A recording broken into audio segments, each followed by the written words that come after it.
Hola, ¿qué tal? Espero que estén bien. Una disculpa por este retraso, pero ha sido un día complicado.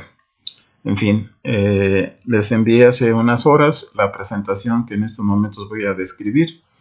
Tengo aquí el método de elementos finitos y en esta ocasión lo que vamos a presentar o lo que les voy a presentar a todos ustedes, pues no es otra cosa más que el programa de cómputo que preparé hace algún tiempo. Este programa de cómputo es un programa que resuelve, como verán en su momento, ¿sí? La ecuación diferencial ordinaria de segundo orden, no homogénea, y está hecho este programa en MATLAB, está basado en MATLAB. Quiero advertir que este programa no es nada eficiente, lo he realizado en la forma que está programado para que sea lo más didáctico posible. Realmente para hacer un programa que esté completamente basado en una aplicación como lo es MATLAB, que tiene todo un potencial en cuanto a sus rutinas para manejo incluso de elementos finitos, pues se sale por completo de lo que tenemos ahorita como curso.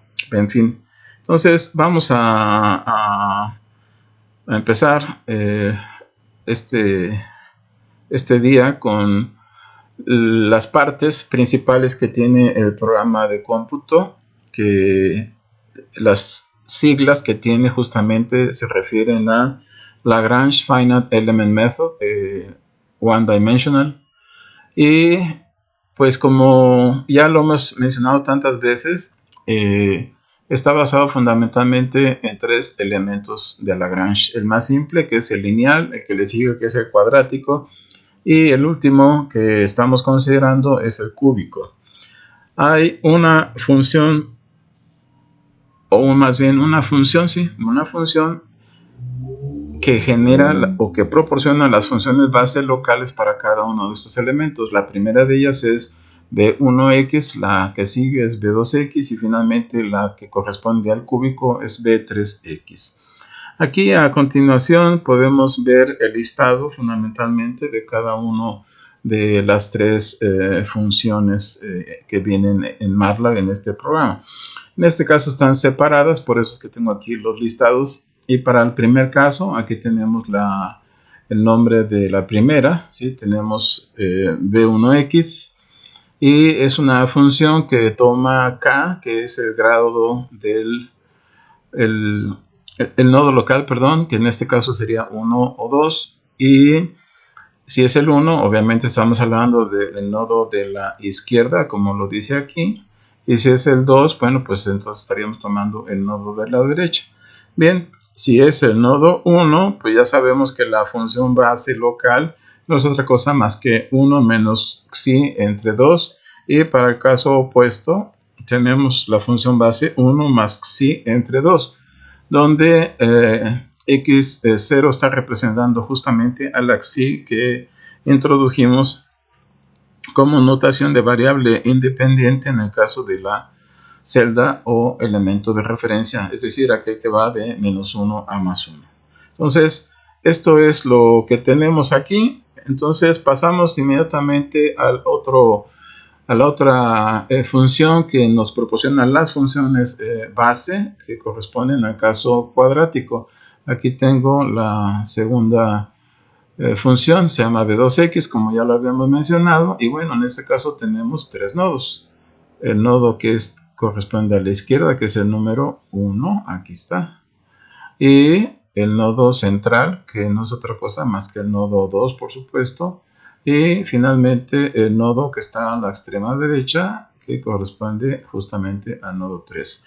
En este caso, por supuesto, tenemos tres funciones base locales que están aquí programadas. En el caso de que se trate del nodo número 1, del nodo local número 1, pues entonces la función base asociada a dicho nodo no es otra más que xi por xi menos 1 dividido entre 2.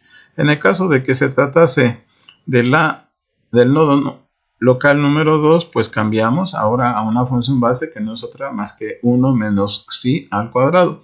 Y finalmente tenemos la que corresponde al nodo local número 3, que es xi por xi más 1 entre 2. Entonces, esta es la programación de la segunda función y finalmente vamos a describir rápidamente la que corresponde a la función que tenemos aquí, que es b3x. Entonces, en este caso, como bien lo dice aquí, se trata del elemento cúbico de Lagrange y por supuesto, en este caso tenemos 4 nodos. 4 nodos en donde el de la izquierda, que es el nodo 1, está aquí. El nodo que es que corresponde a menos 1/3 es el nodo número 2. El nodo que corresponde a 1 entre 3, perdón, es el nodo 3. Y finalmente el que está a la extrema derecha, es decir, más 1, nosotros más que el nodo número 4 localmente. Bien, a continuación aquí tengo definidas las 4 funciones base locales, ¿sí? Nada más que asignados a una variable distinta, a B1, a B2, a B3 y a B4. De tal suerte que para que no se vea tan raro aquí, le ponemos y igual a B1, es decir, asignamos la primera función base a quién, al nodo justamente, al nodo 1, después la función base B2 a quién, pues al nodo número 2, después la 3 al nodo 3 y finalmente la 4, ¿sí?, a el nodo número 4. Bueno, pues es así de simple, no hay mayores detalles que mencionar al respecto. Habrá que recordar simplemente que requiero el nodo local, que es la primera entrada. Aquí la voy a marcar, la primera entrada, ¿sí? Esta la tenemos que dar, es decir, tenemos que decir cuál es el nodo local, el que me interesa conocer su función base. Y no solamente eso, también necesito saber, ¿sí?, en dónde voy a evaluar la función base. Perfecto. Entonces, con esto en mente, vamos a pasar al siguiente detalle, que no es otra cosa más que otra función que tiene por nombre locmat1d, que no es otra cosa más que local matrices, ¿sí?, unidimensionales, la 1d, eso es lo que significa. Y esta función lo que nos proporciona son las matrices elementales de masa, de rigidez, así como el vector de fuente de nueva cuenta para elementos de Lagrange, que son el lineal, el cuadrático y también, por supuesto, el cúbico. Muy bien, pues entonces veamos en qué consiste esta función. Bueno, pues esta función que tenemos aquí en su encabezado, ¿sí? En su encabezado que está aquí.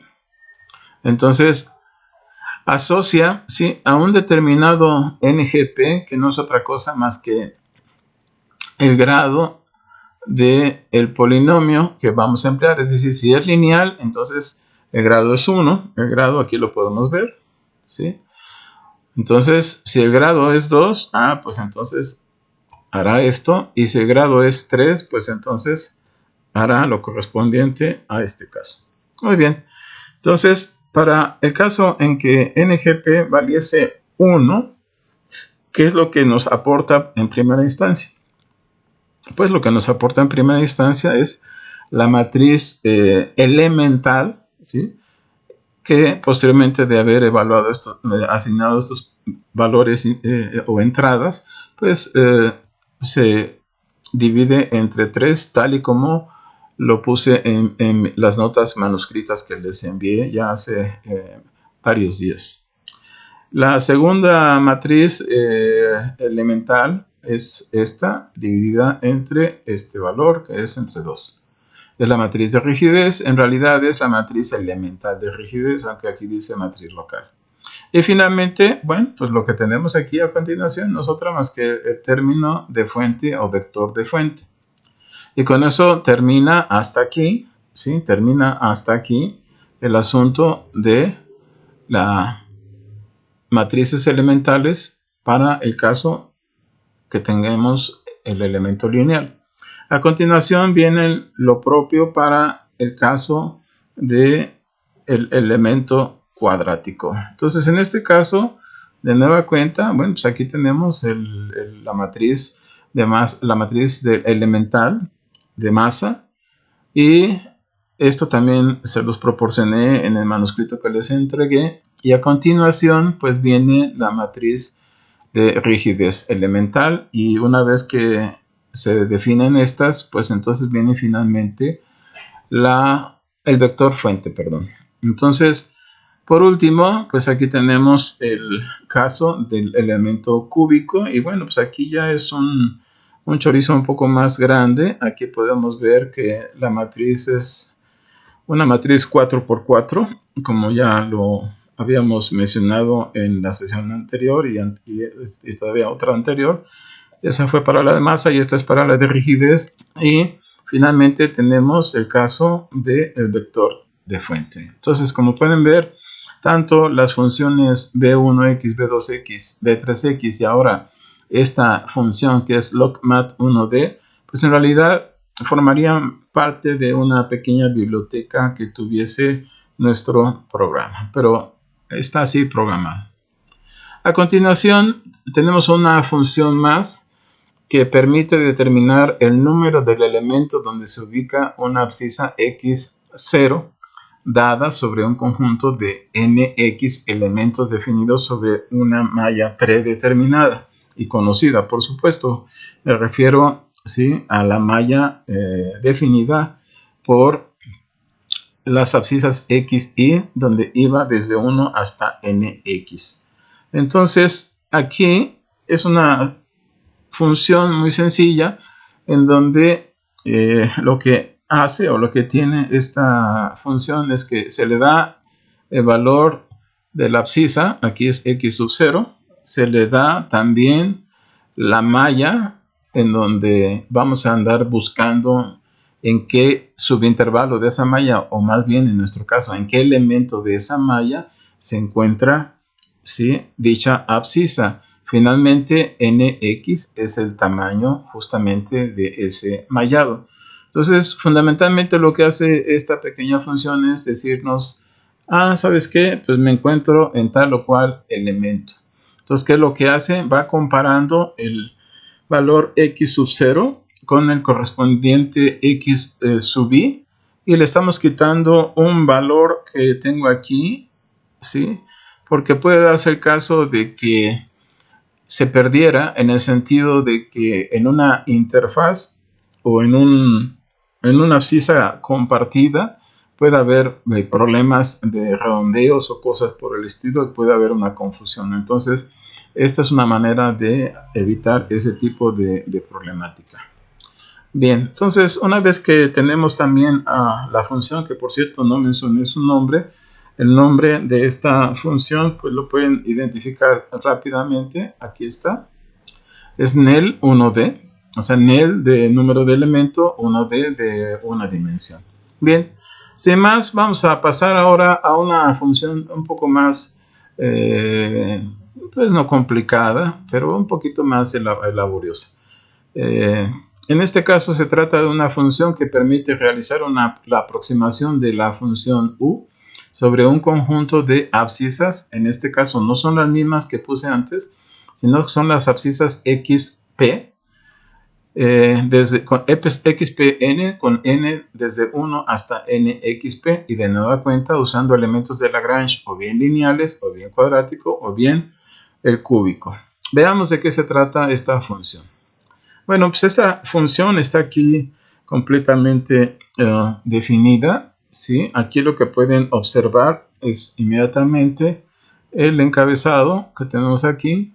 En este caso, la función pmesh1d pues requiere diversos parámetros o valores. Uno es esta primera entrada, nx, que no es otra cosa más que el tamaño de la discretización original. Después tenemos el caso de nxp, que no es otra cosa más que el número, ¿sí?, de abscisas, ¿sí?, para un mallado fino que pudiéramos nosotros tener. Y tenemos también este vector o este arreglo X que tiene que ver justamente con el tamaño que está aquí. O sea, este tiene que ver con este. Y en el caso de NXP, bueno, NXP que está aquí, tiene que ver con este. O sea, los dos, uy, me equivoqué. Entonces, los dos están relacionados así de esa forma en parejas. ¿Quién será U? Pues U no es otra cosa más que la aproximación o los valores discretos obtenidos de la solución del problema a U igual a F. Después viene a continuación, y no es otra cosa más que ¿quién? Pues ese es el grado del polinomio, ¿sí? Es decir, si es 1 es lineal, si es 2 es cuadrático, si es 3 es cúbico. Finalmente vienen dos cosas, uno que es n locales y finalmente viene otro que es MC. Entonces, MC no va a ser otra cosa más que la matriz de conectividad. MC. N locales es el número de nodos locales que tiene el elemento en sí. Entonces, aquí lo que podemos ver es que en este caso particular, ¿sí? Vamos a hacer una definición inicial que UH máximo es igual a 0. Esta variable va a tener el propósito en un momento dado de decirnos en qué lugar o cuál es el valor más grande de todas las U's generadas a través de este procedimiento. Entonces, aquí lo que vamos a hacer es un barrido para todas las IPs, donde asignamos, ¿sí? La IPésima XP a XP0. Entonces, esta variable XP0 la alimentamos justamente a la función, ustedes recuerdan, NEL1D, la acabamos de ver, para que nos indique, ¿sí? Como resultado en qué elemento se encuentra. Entonces, una vez que tengamos el número de elemento, lo asignamos a NE, simplemente para recordar más NE, número de elemento. Perfecto, ya sé en dónde estoy, perfecto. Entonces, como estoy trabajando en el intervalo de referencia -1 más 1, o es más bien es donde quiero trabajar, lo que tengo que hacer innegablemente es aplicar la transformación que me lleve a -1 más 1. Entonces, en ese sentido, x sub 0, o x0 más bien, no x sub 0 que está aquí presente, aquí la ven, esta x0 es el valor que asume o que toma, ¿sí? Este valor que yo tengo aquí me lo transforma dentro del intervalo -1 más 1. Eso es lo que hace esta transformación. Perfecto. Entonces, una vez que ya he hecho eso, entonces ahora hacemos una inicialización que está aquí justamente, que es hacer UH0 igual a 0. ¿Por qué? Porque ustedes recordarán que UH, cuando lo veíamos en la pizarra blanca en forma presencial, era la suma de el valor que asume o que toma la función U en tal nodo local por la función base local que le corresponde. Por eso es que se prepara con un UH0. Después, ¿qué es lo que hacemos? Pues precisamente barremos para todos los nodos locales, ¿sí? La siguiente expresión. Primero, ¿sí? Digo, bueno, ya sé en qué nodo local voy a estar. Perfecto. Entonces ahora dime en qué elemento estoy. Perfecto, ya te lo dije. Pues entonces ahí te va el índice global o nodo global. Entonces, este índice global o nodo global es justamente lo que me está dando esta caja. Entonces me pregunto, ¿el índice global es distinto de 0? Sí, perfecto. Entonces, ¿sabes qué? Lo que vamos a hacer va a ser lo siguiente. Lo que vamos a hacer es, si es el caso lineal, perfecto. Entonces es la suma de dos cosas, que son estas este UH0 aquí se acumula, aquí tenemos lo que les estoy diciendo, el valor de U en el nodo global fulanito de tal. ¿Por quién? Por la función base local correspondiente al nodo local IL, ¿ok? Y evaluada en donde en X0. Perfecto, pero eso solamente me da 1, pero afortunadamente, bueno, pues este barrido se va a hacer para todos y cada uno de los nodos locales que están aquí justamente en este lazo que está aquí. Muy bien, bueno, pues de manera análoga se procede para el caso en donde NGP es igual a 2, es decir, para el caso cuadrático, y bueno, es una expresión semejante a la inmediata anterior, nada más que a diferencia de la anterior, en esta se utiliza la función B2X. Y finalmente, para el caso del elemento cúbico, pues tenemos una expresión totalmente análoga, en donde ahora se emplea la función B3X. Entonces, perfecto. Pero ¿qué pasa si el índice global o nodo global es igual a 0? Pues entonces, si eso ocurriese, pues en automático, ¿qué es lo que sucede?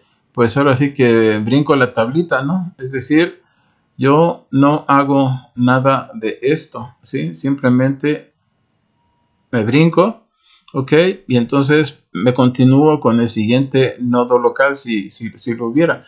Pero en este caso simplemente no va a hacer nada. Es decir, recuerdan ustedes que en el intervalo número 5 del ejemplo que tantas veces he descrito y utilizado en las diapositivas de otros días, ¿sí? El nodo local de la extrema derecha, ¿sí? Le agregamos o le pusimos en la matriz de conectividad el número 0. Entonces simplemente no participa. Bien, pues entonces, una vez que hemos hecho esto, bueno, pues lo que vamos a hacer aquí a continuación es asignar el valor XP0 que tenemos justamente desde acá, o sea, este, y lo vamos a meter aquí. Y entonces quiere decir que voy a construir la malla fina de esta manera. Es la malla, muchas veces le llamábamos hace tiempo la malla de impresión. Entonces, una vez que he hecho eso conjuntamente con esta asignación, hago la asignación correspondiente para la UH. Entonces, la UH de IP es igual a UH0, cualquiera de los UHs que tengo yo aquí, ya sea este, ¿sí? Que sería el caso lineal, o bien este, que sería el caso cuadrático, y finalmente, pues puede ser este, que sería el caso cúbico. Perfecto.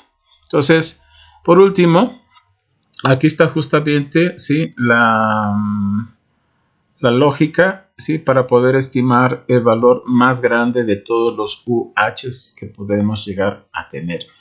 Y así, ¿sí? La salida que nos va a dar la aplicación o llamada de esta función en el paquete o en el programa LFEM-1D, ¿sí? No es otra cosa más que lo siguiente. Me va a dar este vector, que es el vector XIMP. Me va a dar el vector UH también. Y me va a dar el UH max. Perfecto. Esos son los valores que van a salir. Entonces, en realidad, para estos tres últimos debería haber puesto las flechas al revés, porque esos son los valores que yo recojo, mientras que están todos estos que tengo aquí a mi derecha, son todos los valores que yo asigno. Entonces, esto es lo que hace PMesh 1D, nos genera un mallado de impresión, es decir, me genera las X's y las UH's correspondientes a un mallado previamente especificado en su forma de construirse. Bien, entonces continuamos con la siguiente, y en este caso lo que tenemos ya para describir es el programa principal de LFEM-1D. Y este programa principal, bueno, tiene diferentes secciones, así lo he separado por secciones, siendo la primera de ellas justamente la parte donde se describen el programa y se muestran o se describen internamente en un pequeño listado o una pequeña banda de comentarios los datos de entrada que requiere este programa. Bien, entonces aquí lo que podemos observar es fundamentalmente pues varias cosas. Primero, lo que vemos aquí es una especie de texto, un texto que le da pues una cierta formalidad al programa. Entonces aquí dice más o menos en qué consiste, dónde fue hecho, en qué escuela, departamento, bajo qué asignatura, el grupo, la fecha en que se realizó, el autor o autores, su adscripción o quién es, y su objetivo. Bueno, pues aquí es ilustrar el método, elementos finitos de Galerkin usando bla bla bla. Y bueno, ustedes lo pueden leer. Y la ecuación diferencial ordinaria que va a resolver, pues está aquí. Y esto para ustedes es muy, muy familiar.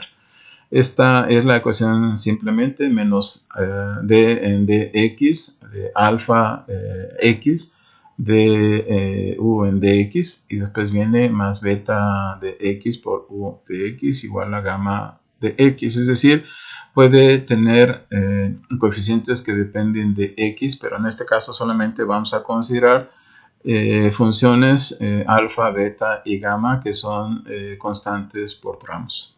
Bien, entonces digamos que esa es la primera parte del programa, una descripción, digámoslo así, light de qué es lo que hace, en fin. Pero después a continuación tenemos varios detalles, ¿no? Los he marcado con una flecha mayor para señalar justamente los puntos en donde ustedes pueden hacerle modificaciones al programa.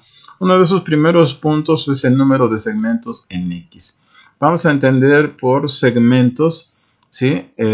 Vamos a decirlo así, como si fueran las secciones donde están separados en el dominio, ¿sí? Hay 10 pedazos en el dominio, vamos a decirlo de esa manera, 10 pedazos, y en cada uno de estos pedazos, y lo estoy diciendo mal, voy a corregirlo en el orden, se va a utilizar el polinomio de grado 2, es decir, vamos a usar elementos cuadráticos de Lagrange. Lo que se hace a continuación, se determina el número de nodos locales, que no es otra cosa más que K más 1, ¿se acuerdan? En la notación, el número de nodos locales es M mayúscula, y es igual a K más 1. Perfecto. Entonces, a continuación vienen las condiciones de frontera, ¿sí? Del ejemplo que hemos visto tantas veces en clase. Bueno, a la izquierda teníamos condiciones de frontera de ¿quién? De Neumann, que es el caso homogénea, perdón, que es cuando vale 1. Y en el caso cuando vale 0 es de Dirichlet homogénea, según lo está mencionando aquí. Entonces, después aquí tengo como caso particular, esto lo podrían ustedes modificar, es que vamos a considerar pues como si tuviéramos una pequeña biblioteca de materiales distintos. En este caso tendríamos 7 materiales distintos y le puse NMA igual a 7. Ni siquiera estoy usando el número en sí o la variable NMA, simplemente a continuación lo que hice fue definir cada uno, ¿sí? De los coeficientes alfa sub 1, alfa sub 2, alfa sub 3 y así hasta alfa sub 7. Beta sub 1, beta sub 2 hasta beta 7 y finalmente gamma sub 1 hasta gamma 7. Entonces ahí tengo prácticamente definido todo. Y algo interesante que modifiqué recientemente es que podemos decirle la forma en que están distribuidos esos macro o segmentos, los materiales. Por ejemplo, en este ejemplo que está aquí, que está aquí particularmente y que yo le estoy llamando ejemplo número 1, ¿sí? Si se dan cuenta, hay 10 entradas y estas 10 entradas todas son comunes y valen 1, es decir, que en este caso el programa va a asumir que solamente hay uno y solamente un material, y además de eso lo que me está diciendo es que tenemos que usar justamente estos tres, es decir, alfa, beta y gamma, es decir, valen solamente esos valores. Vale 0.1 la alfa, vale 0.01 la beta y finalmente vale 0.1 la gamma. Sin embargo, he previsto la posibilidad de que se empleen otros ejemplos. Por ejemplo, está aquí también el ejemplo número 2, ¿sí? En donde, si se dan cuenta, aquí en la definición del mapa, ¿sí? Pues tenemos 5 materiales distintos. El primero que ocupa esta parte que está aquí, el primer tramo. Después tenemos el segundo tramo, el tercer tramo, el cuarto tramo, el quinto tramo. Después el sexto tramo, el séptimo tramo, el octavo tramo, el noveno tramo y finalmente el tramo décimo. Y así, por el estilo, tenemos los otros dos ejemplos, el ejemplo 3 y el ejemplo 4. La idea es jugar un poco con esto para ver cuándo, por así decirlo, puede chafiar el programa. Este no es el non plus ultra este programa. Este es un programa académico muy limitado, cuyo propósito es más bien didáctico. Tratar de enseñarles cómo se construye un programa de esta naturaleza. Por supuesto, todo es perfectible como este programa y se puede mejorar muchísimo, pero de momento creo que las ideas básicas están aquí bien descritas y estructuradas. Bien, pasemos a la siguiente diapositiva, que es la continuación. Esta es una sección que viene a continuación de la primera. Y aquí, ¿qué es lo que estamos haciendo? Bueno, pues estamos asignando un mallado por elemento. ¿Qué quiere decir esto? Esto lo que quiere decir fundamentalmente es algo a lo que no están ustedes acostumbrados, pero que lo introduje como una cuestión meramente, para generalizar un poco. Esto de mallado por elemento lo que quiere decir es que en cada uno de los segmentos, debería decir mallado por segmento o elementos por segmento, dice aquí 2, lo que quiere decir es que en cada segmento hay 2 elementos, entonces, y es uniforme, es decir, si tengo, como es este caso, 10 segmentos y digo que hay 2 elementos por segmento, en realidad tengo 20 elementos, ¿sí? Está un poquito confusa la notación, ojalá que alguien de ustedes se preocupara por hacerla más consistente. Y aquí está, obviamente, el cálculo total de elementos. No es de segmentos, es de elementos. Si se dan cuenta, en la siguiente es justamente lo que estoy diciendo. Es el número total de elementos. Aquí está. O sea, está justamente esto aquí. Bien, entonces, bueno, pero eso es el número total de elementos. Pero recuerden que nos interesa saber cuál es el número total de nodos incógnita.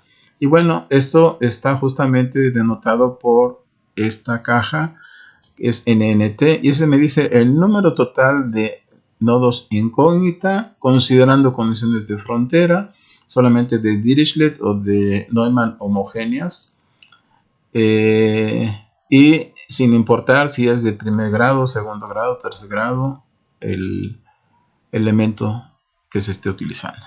Y bien, aquí este es el tamaño del dominio. Y bueno, una limitante, si se puede llamar limitante, que está aquí previsto, es que el extremo izquierdo está justamente en 0. Y bueno, se puede modificar el programa para que sea de A a B, por decir algo, y en base a eso simplemente determinar el delta X, que va a ser uniforme. Entonces aquí tengo el delta X, que no es otra cosa más que ¿quién? Es el tamaño del intervalo dividido entre ¿quién? Pues dividido ni más ni menos que entre el número total de elementos. Muy bien. Pasamos ahora a otra cosa que es los parámetros físicos o coeficientes. Bueno, aquí este es un caso muy particular en donde si asignamos a eCase, es decir, a esta variable, le asignamos 0, pues entonces va a tomar parejito, que la alfa, la beta, la gamma valen 0.5, 1 y 1 respectivamente. Pero si eCase es igual a 1 como está aquí señalado, entonces va a obedecer al mapa. El mapa, ¿se acuerdan? Es el mapa a quien hay que obedecer.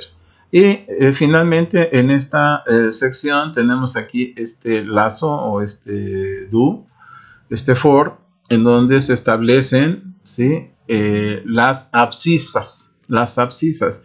Desde igual a 1, pues obviamente me da que x sub 1 vale 0. Muy bien. Hasta nx más 1. Es decir, me va a generar todas y cada una de las abscisas porque está aquí metido ¿quién? El que está metido aquí es de x. Aquí está. ¿Ok? Entonces, si lo barro, ¿sí? Así como está establecido, pues justamente voy a obtener todas y cada una de las abscisas de la discretización para el número total de elementos que ya he definido. Perfecto. Entonces, pasemos a la siguiente sección del programa. En este caso, se trata de la construcción de la matriz de conectividad. Entonces, esta sección justamente hace eso.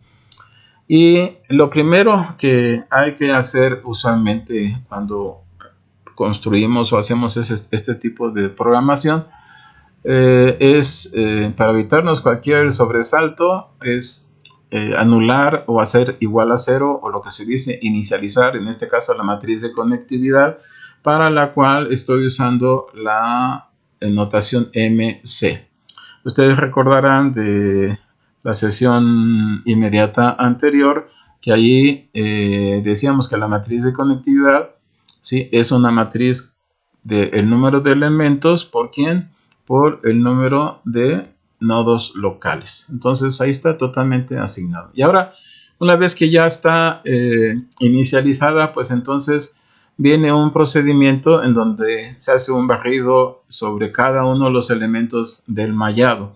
Ese barrido es con este, ¿ok? Donde nx, les recuerdo, ¿qué cosa es nx? Es el número total de elementos, ¿ok?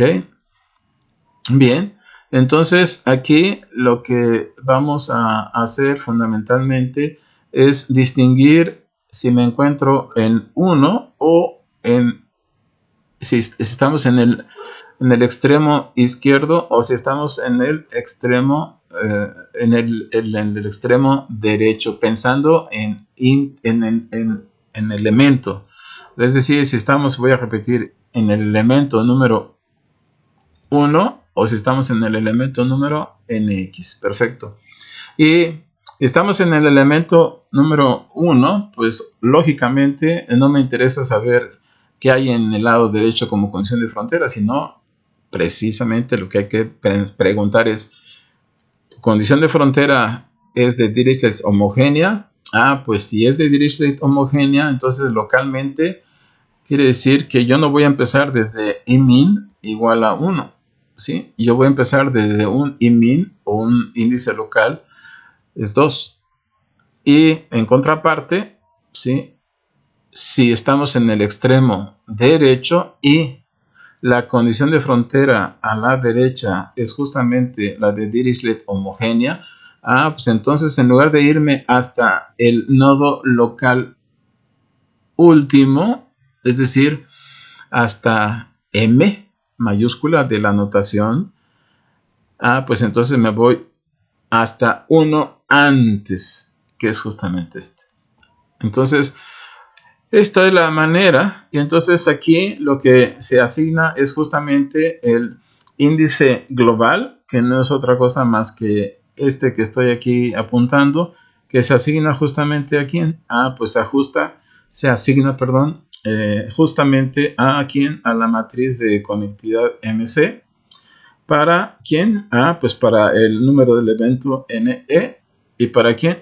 Pues para el índice local o nodo local IL. Muy bien, pues entonces ya tenemos construida la matriz de conectividad. Padre, ya los tenemos aquí bien, todo bien estructurado. Y veamos qué sigue a continuación. Entonces, veamos. Miren nada más lo que tenemos aquí. Lo que tenemos aquí es ni más ni menos la construcción de las matrices globales de masa y rigidez. Y esto ya operativamente. Entonces, operativamente, lo primero que debo de lo que me debo de enterar es cuáles serán las matrices locales de masa, rigidez y del vector fuente. Pues acuérdense que esta función que está aquí marcada, que es logmat1d, justamente tiene esa información. Todo más es cuestión de decirle, oye, por favor, ¿no? Ahí te va el grado de el elemento, es decir, 1, 2 o 3, y sabiendo este detalle, tú lo que me vas a dar son varias cosas, ¿sí? Una es, ¿quién? La matriz de masa. ¿Qué más? ¿Sabes qué? La de rigidez. ¿Y sabes quién más? Pues el vector fuente. Locales todos ellos. Entonces, pues simplemente toma lo que tiene internamente y me lo asigna. ¿Eso qué quiere decir? Que ya tengo las matrices locales dispuestas, ¿sí? Y se trata de las matrices en realidad elementales. Y entonces, como hemos estado mencionando, bueno, pues la inicialización de las matrices globales es un primer detalle que hay que realizar. Aquí estamos inicializando varias cosas, ¿sí? Entre ellas, ¿qué cosa? Este es el vector fuente, ¿sí? Ya sé, me van a protestar. Siempre hemos usado la F mayúscula. Bueno, pues ahora se aguantan porque es la G mayúscula. Entonces, en este caso, tenemos aquí lo que se refiere a quién, a la matriz de masa, ya tiene una M mayúscula, entonces esta sí es una matriz de masa global, ¿sí? Tenemos aquí la de rigidez y aquí tenemos la total, que es la matriz A. Muy bien, ya los inicialicé. ¿Y qué con esto? Perfecto. Entonces, una vez que ya hemos hecho lo anterior, pues entonces vayamos a lo mero, ¿no? Que sería la construcción de las matrices globales. ¿Cómo se hace esto? Pues se hace de una manera bastante sencilla, en donde, ¿sí? Se manejan dos lazos, ¿sí? Sobre los elementos, ¿sí? Es decir, aquí tengo yo el elemento IE y ok, entonces aquí voy a aclarar. Aquí hay que tener cuidado porque viene el barrido sobre los segmentos y el barrido sobre los elementos por segmento. Entonces, ¿qué es lo que pasa? Bueno, lo que pasa es que eso me permite a mí saber en qué elemento estoy. Entonces, voy a ir barriendo elemento por elemento, ¿sí? Lo que vendrá a continuación. Entonces, aquí viene el primer caso, ¿sí? Si se trata del caso homogéneo, es decir, si eCase es igual a 0, va a tomar estos valores que tengo aquí encerrados en esta caja. Pero si eCase fuese distinto de 0, en este caso, pues entonces lo que voy a hacer es tomar los valores que me asigna a través de quién. Pues aquí está, mira, aquí está, a través del mapa. ¿Sí? El mapa, ¿se acuerdan que al inicio mencioné map?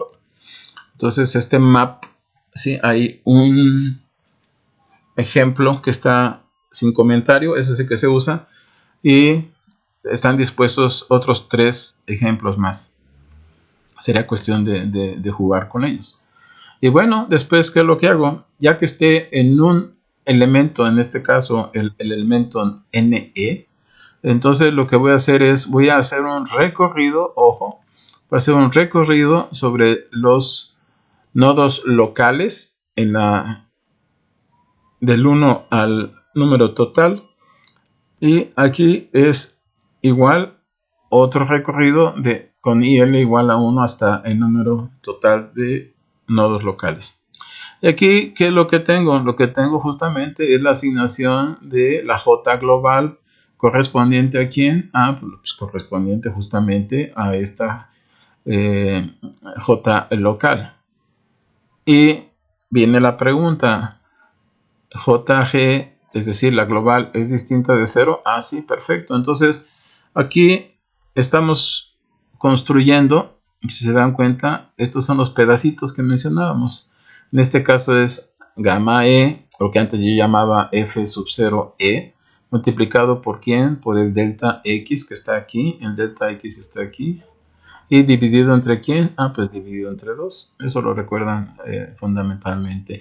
Algo semejante se hace para el caso de IL, ¿sí? Y de nueva cuenta hacemos la pregunta, pero en este caso es justamente para las matrices de masa y de rigidez.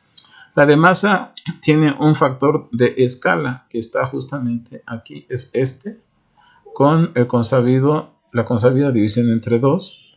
Y en el caso de la matriz de rigidez es algo completamente distinto, pero nada del otro mundo, es 2 alfa XE dividido entre ¿quién? Entre delta XE. Y bueno, este proceso de repetirse tantas veces como nodos locales haya y elementos tenga la discretización, pues me va a conducir justamente a la generación de la matriz de masa global y la matriz de rigidez global. Y con esto estamos listos para pasar ahora a la siguiente diapositiva, en la cual ¿sí? Tenemos la matriz global A. Y aquí, bueno, pues no hay mucho que decir. Digo, esta matriz se construye así tan básicamente como está aquí, ¿sí? Y pues ya la tengo. O sea, esta es la matriz global. Y justamente en este pequeño pedazo, ¿sí? Lo que se hace es, se prepara una figura y con la instrucción SPY A, lo que me dice es cuál es la estructura. Entonces, esta estructura, pues es justamente la que acabo de aquí de mostrar. Este es para el caso lineal. O sea, este es para el caso lineal. Y una vez que tenemos tanto A, que está aquí, como G, que está en la sección anterior, entonces, ¿qué hacemos? Ah, pues entonces le decimos, ¿sabes qué? Resuélveme el sistema A por U igual a G. Y entonces voy a tener la solución exactamente aquí, en U. Esa es la solución. Entonces, pasamos a la siguiente diapositiva. Y en esta otra diapositiva vemos simplemente como complemento el caso donde tenemos la matriz la matriz global A, la estructura de la matriz global A, que es esta para el caso cuadrático y que es esta otra para el caso cúbico. Entonces, aquí, si se dan cuenta, pues es prácticamente análogo a lo que yo mostraba en clase, ¿no? Obviamente aquí hay más incógnitas, ¿sí? ¿Por qué? Porque en lugar de tener 5 elementos totales, pues tengo realmente más elementos. Bien, entonces la NZ, cosa que no mencioné, la NZ que está, por ejemplo, aquí, ¿sí? En este caso está acá.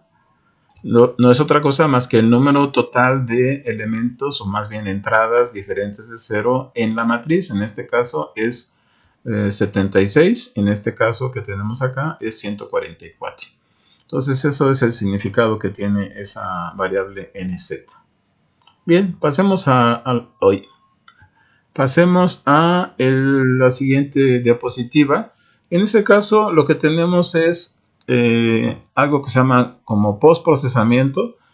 Y ustedes recordarán que la solución U en este caso no tiene dentro de la longitud del vector o del número de entradas del vector, no tiene la condición no tiene más que la condición de frontera de la derecha, la Dirichlet homogénea, o sea, ese valor 0 que se le tiene que asignar, pero para eso tenemos que crecer el vector o bien depositar parte del vector que está aquí, el vector que es el vector solución, es este que está aquí, ¿sí? Lo vamos a asociar ¿sí? a un nuevo vector que es el U1D. pero en este vector U1D ya va a contener la condición de frontera. Se trata del de la izquierda, atrás del de la derecha, de Dirichlet homogénea. Acto seguido, lo que va a hacer es graficar, ¿sí? Aquí está, ok. Graficar a U1D para un mallado XPP. El mallado XPP está aquí hecho. Muy bien. Y lo que vamos a hacer es justamente la gráfica que está aquí a la derecha. Esta gráfica se obtuvo para el caso lineal. O sea, este es el caso lineal. O sea, este es NGP igual a 1, o si quieren M mayúscula igual a 2 de las notas. Y si se dan cuenta, es algo que es para mí importante que se den cuenta, que se ven pequeños tramos rectos, ¿sí? Aquí se alcanzan a ver. O sea, son pequeños tramos rectos. Voy a señalar, por ejemplo, este que está aquí. Voy a señalar, por ejemplo, este que está aquí y quizás el último, ¿sí? Y si se dan cuenta, este que está aquí hasta el fondo, ¿sí? El que está aquí hasta el fondo ya incluye la condición de frontera. Si hubiera graficado a U a secas, no hubiera tenido la condición de frontera insertada. Bien. Vamos a la que sigue. Y la que sigue es una solución interpolada en una malla fina, ¿sí? Si yo le hubiera pedido a MATLAB, como ya lo hice, el gráfico, pues él sí hace una interpolación, y en este caso está haciendo una interpolación lineal. Por eso es que vieron ustedes que está el tramo ahora en la interpolada, porque tengo una función base que es precisamente recta, ¿no? Entonces, está hecho con rectas, es completamente semejante, nada más que aquí observen que en lugar de graficar sobre XPP, se grafica sobre XP. Y este XP que está aquí, se le está poniendo aquí, ¿ok? La solución está aquí, que es tal cual, ¿sí? Después está el grado del polinomio, ¿sí? El número de nodos locales, que no tendría mucho caso. Sabemos que este está relacionado con NGP más 1 y la matriz de conectividad. Perfecto, entonces aquí se grafica y esta es una solución interpolada en malla fina. Aquí de nueva cuenta pueden ver, ¿sí? Que hay segmentos que son rectas, y es normal porque justamente son rectas las que me proporcionan localmente la solución U sub h para el caso lineal. Bien, pasemos a estos dos. Este es el caso cuadrático, ¿sí? Para malla no interpolada y para malla fina. Y aquí lo que pueden observar es que ya es una función bastante suave, de tal suerte que no distinguen ustedes la diferencia entre la de la derecha de la izquierda. Y para el caso cúbico, pues está peor. Ahí sí de plano necesitarían tener una lupa como para poder distinguir las diferencias. Muy bien, entonces creo que con esto ha quedado más que cubierto este programa. Este programa se los envié, ¿sí? Se los envié, está en MATLAB, lo pueden correr en Octave. Y también viene cada una de las funciones que he descrito. Habría que, pues, tratar de hacerle modificaciones al programa. Claro, no le van a poner una división de 1000 ni nada por el estilo, pero verán que se van a divertir.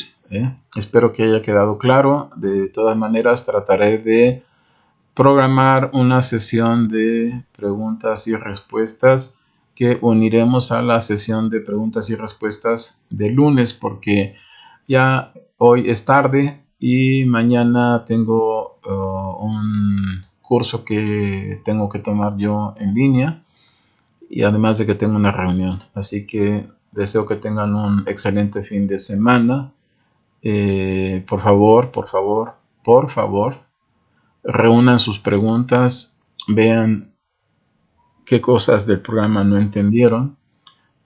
Y es muy importante porque el lunes voy a dejar tarea, voy a dejar un cuestionario también.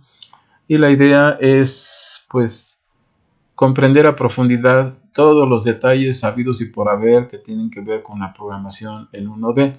¿Por qué? Porque el lunes extenderé el programa para que incluya también la dependencia en tiempo. Y vean ustedes lo que puede llegar a resultar, y es una oportunidad para que prueben o comprueben los asuntos que tienen que ver con la estabilidad de algunos esquemas. Así que les deseo suerte, por favor, se los suplico, sigan cuidándose, protéjanse, cuiden de su familia, cuídense ustedes mismos, y pues, ¿qué más les puedo decir? Que la pasen bien. Un abrazo para todos. Hasta luego.